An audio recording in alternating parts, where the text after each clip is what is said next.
Eis a esquina, a triste esquina onde tudo aconteceu. Quando aquele sujeito, de cara amarrada, de alma escura, quase um breu, que carregava um ferro em uma de suas mãos e apertou o gatilho sem dar qualquer explicação. Eu disse, nenhuma explicação. E essa história foi mais ou menos assim.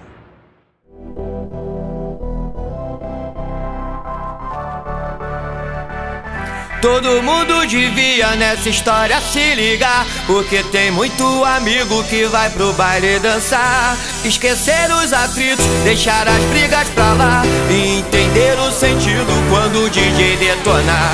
Era só mais um Silva, que a estrela não brilha.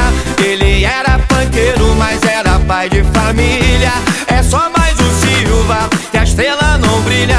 Ele era funkeiro, mas era pai de família. Era um domingo de sol, ele saiu de manhã pra jogar seu futebol. Deu uma rosa pra irmã, deu o beijo das crianças, prometeu não demorar. Falou pra sua esposa que ia vir pra almoçar. Era trabalhador, pegava o trem lotado, tinha boa vizinhança, era considerado e todo mundo dizia que era um cara maneiro.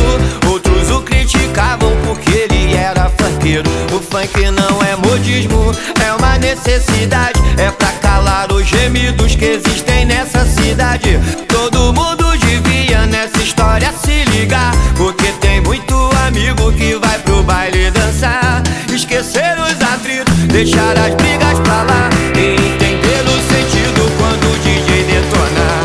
Era só mais um Silva, que a estrela não brilha. Ele era funkeiro, mas era pai de família. Só mais um Silva, que a estrela não brilha. Ele era funkeiro, mas era pai de família.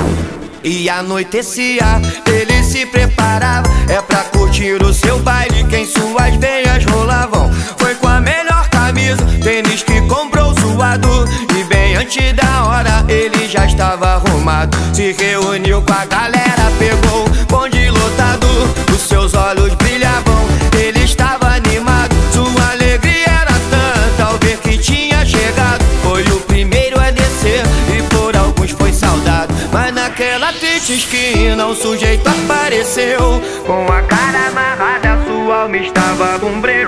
Carregava um ferro em uma de suas mãos, apertou o gatilho sem dar qualquer explicação. E o pobre do nosso amigo que foi pro baile curtir, hoje com sua família ele não irá dormir. Era só mais um Silva, que a estrela não brilha. Ele era funkeiro, mas era pai de família. Só mais um Silva, que a estrela não brilha. Ele era funkeiro, mas era pai de família.